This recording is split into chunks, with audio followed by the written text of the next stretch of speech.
Well, hello and welcome everyone to a very special Fridays with Friends. I'm here with Albino, one of our nurse practitioners on the palliative care team here at Medical Center Hospital. So I rotated with you a couple of weeks ago, and I really was appreciative of the kind of perspective you gave me about palliative care. So if you want to just share a few pointers with my blogosphere, that'd be great. Well, it is a pleasure. And so, as I've said, palliative care is a specialized medical care for people that have chronic, serious terminal illness. The goal is to ease the discomfort, the symptoms, and stress of illness. Its primary goal actually is to enhance the quality of life of both the patients and the family. I had this patient at one time that was intubated, extubated, intubated again, and extubated. And so, make the long story short, after he was extubated, I took him downstairs and we shared this moment with him. I shared this moment with him wherein he was just so appreciative of, just the simple fact that I took him downstairs and we enjoyed the sun and he had the breeze and he was confined in his room actually for a couple of almost like 2 3 weeks. And so he was so happy that somebody took the time to take him outside and enjoy the breeze, enjoy the day actually. I really like that, the reminder to enjoy the little things, because working in something like palliative care is end of life, kind of an inevitable thing that we're all going to have to experience is death. And I think something that all of us can lose sight of is keeping in mind the little things like sunlight, being outside, and just appreciating those little moments while we have them. So I really appreciated that story and others like that you told me about your experience with your patients here. Right.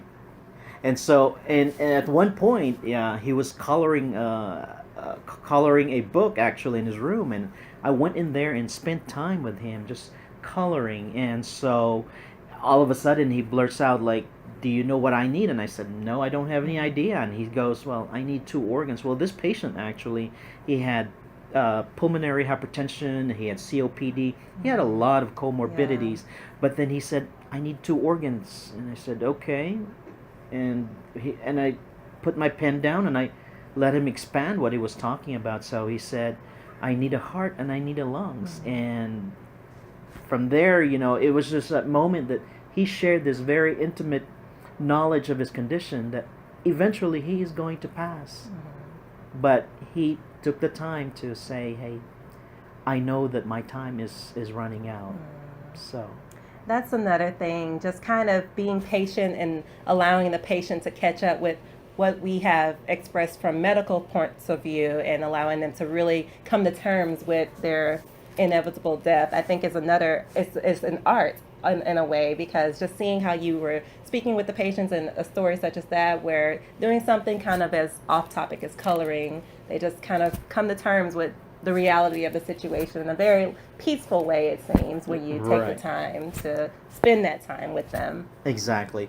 And, those are the kind of conversations that you won't get in a typical bedside academic setting wherein, you're going to be talking about CAT scans and labs It can and, be overwhelming for very. everyone. But, those are the kind of conversations that I experience with my patients. And you need to have that human connection. And sometimes we as providers, we tend to lose that when we're always concentrated on the medical aspect of things, but rather we also need to expand the human side of things and have that human connection. And I think in that way you will be a better provider, because Right. that's what Sir William Osler stated once, that the goal of physician is to cure sometimes, relieve often, comfort always. I love that. That's just a perfect synopsis and a perfect way to sum up things for the future providers, to, what was it, to heal, To cure cure sometimes, sometimes, because you can't always cure right, things, cure exactly. sometimes, and then Relieve often, relieve often, comfort and always. comfort always. And that's that human aspect you were Exactly. referring to. That was an excellent reminder for me as a student, because I've become so inundated with all of this knowledge. So I'm trying to make sure I understand pathophysiologically what's going on, pharmacologically what we can do. But I love being reminded of remaining kind of like your very essential human to human contact, and just understanding that when you comfort, that heals, and that provides care. So I hope the other students out there in whichever field you're going into, you keep that in mind. Osler has a couple of good quotes, actually. I remember hearing a lot about them in my first 2 years of medical school. And anyone who's even outside of the health field, I think just remembering to be mindful of day to day actions and mindful of each other and remaining kind of kind to each other, comforting in any way we can be to one another. Why not? It's just easier Exactly. that way. Well, thank you so much, Albino. Well, thank you so much. I really appreciated the lesson and reminder. All right. Well, that's all we have today on Finding a Better Way. See ya. See ya.